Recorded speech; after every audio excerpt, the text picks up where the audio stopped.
ഒരു സ്ത്രീയുടെ ജീവിതത്തിൽ ഏറ്റവും കൂടുതൽ അവഗണിക്കപ്പെടുന്നത് അവൾ തന്നെയാണ്.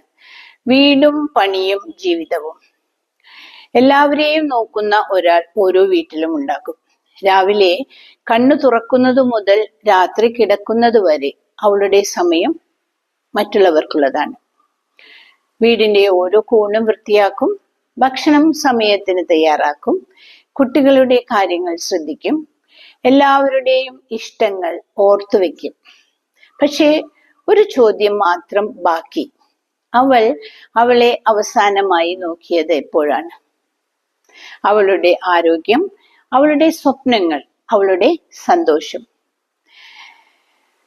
സ്വയം സ്നേഹിക്കുക എന്നത് സ്വാർത്ഥതയല്ല, അതൊരു ഉത്തരവാദിത്തമാണ്. ഓരോ ദിവസവും കുറച്ചു സമയം സ്വന്തം ഇഷ്ടങ്ങൾക്കായി മാറ്റിവെക്കുക. റിലാക്സ് ചെയ്ത് ഹാപ്പി ആയിട്ടിരിക്കുക. കാരണം സന്തോഷമുള്ള ഒരാൾക്ക് മാത്രമേ മറ്റുള്ളവർക്ക് സന്തോഷം പകരാൻ കഴിയൂ. വീടിനെയും മറ്റുള്ളവരെയും നോക്കുന്നതിനോടൊപ്പം തന്നെ സ്വന്തം ജീവിതവും മനോഹരമാക്കൂ. കാരണം സന്തോഷമുള്ള ഒരു സ്ത്രീയാണ് ഒരു സന്തോഷമുള്ള കുടുംബത്തിന്റെ അടിത്തറ.